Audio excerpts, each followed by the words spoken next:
All right, y'all, buckle up because we're diving into the sweaty, soy-laced fever dream that is Zorhan Mandami's bench press debacle. This is how you move up in the pole. This is how you move up in the pole. Yeah. This is how you move up in the pole. Yeah.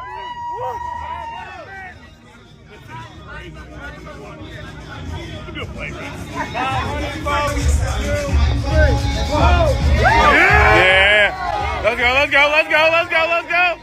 Yeah. Let me get one more. Let me get three.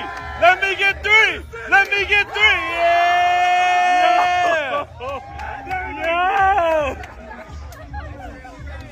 No. A grown man, a communist with the upper body strength of a koala bear with a hangover, trying to hoist a barbell that a high school sophomore could toss around like a fidget spinner.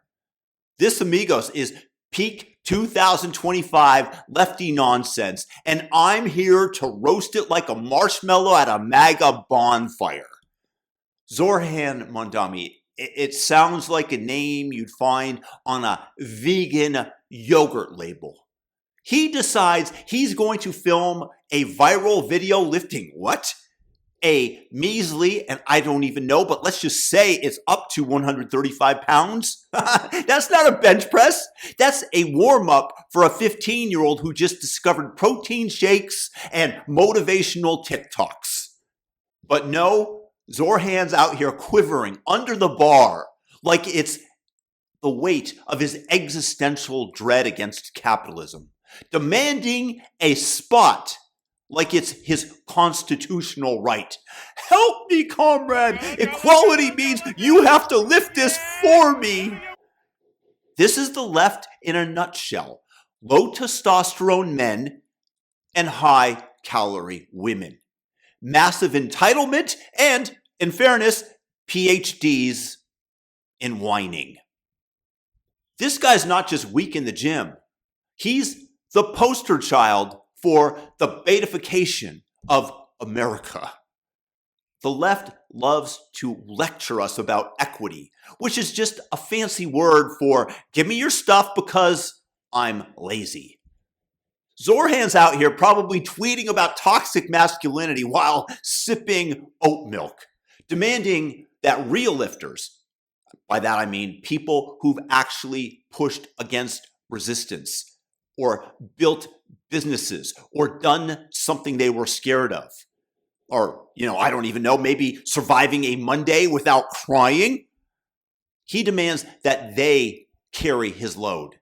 It's like he's saying, I went $200,000 in debt for a degree in Marxist interpretive dance, so you owe me a six-figure job and a personal trainer. That's the left. And by the way, let's talk about that debt for a second, because these private universities churning out these red diaper babies like Zorhan with the government guarantees, they're the real capitalists here. I mean, they're out there using the system and fleecing these kids with promises of changing the world while handing them a diploma that's about as useful as a screen door on a submarine. $200,000 for a degree in post-colonial gender studies. Congratulations, you're qualified to lecture at a coffee shop nobody visits. Meanwhile, the universities are laughing all the way to the bank, and they're diverting future competition into a cul-de-sac of victimhood and Marxism. Frankly, it's genius. Really, capitalism screwing over the anti-capitalists that, granted, they're helping to create. I'd applaud, but my hands are actually tired from working. Now, Zorhan, who puts the ma'am in Mandani, wants to be the mayor of capitalism's capital, New York City. Are you kidding me? This guy couldn't lead a Congo line at a retirement home. A real leader, a true leader, awakens the potential and drive in another person and gives that fire the environment to grow and develop. Zorhan and his red ilk want to suppress that. They want to snuff it out by giving you a handout. Because I'm going to tell you something, that strength comes from battling resistance. You push against the barbell. You face your fears. You cold call 200 people and get hung up on every single time before one person says yes. You learn to talk to strangers in person without needing a safe space and a therapy yama. Zorhan never pushed against anything except the order now button on DoorDash. He's the kind of guy who'd call an Uber in order to cross the street. And he wants to run a major city? Good luck, New York.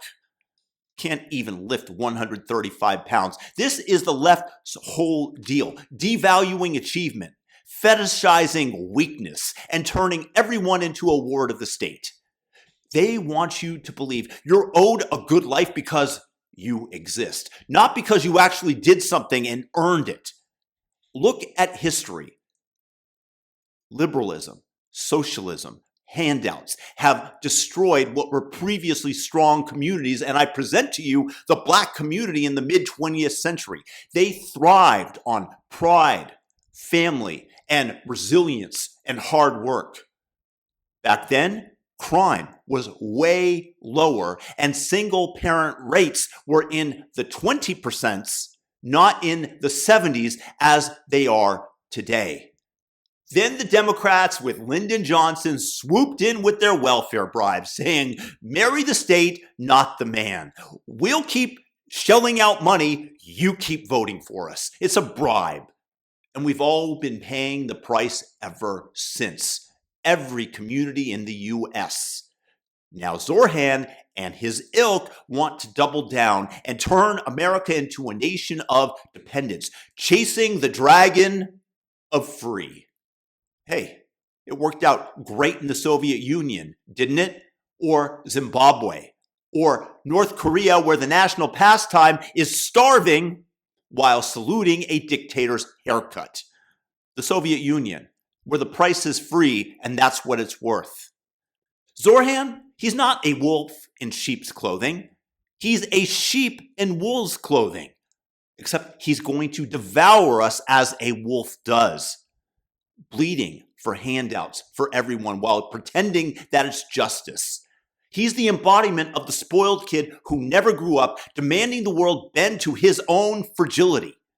Strength isn't just physical, it's mental, it's emotional, it's spiritual.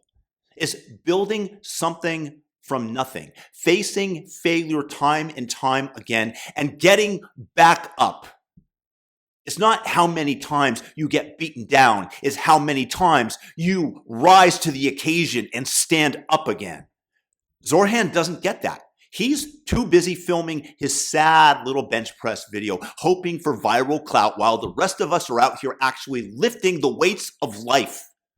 So Zorhan, take your soy latte and your Marxist manifesto and step away from the barbell. Leave the heavy lifting to the real men, which I grant your side of the aisle can't even define.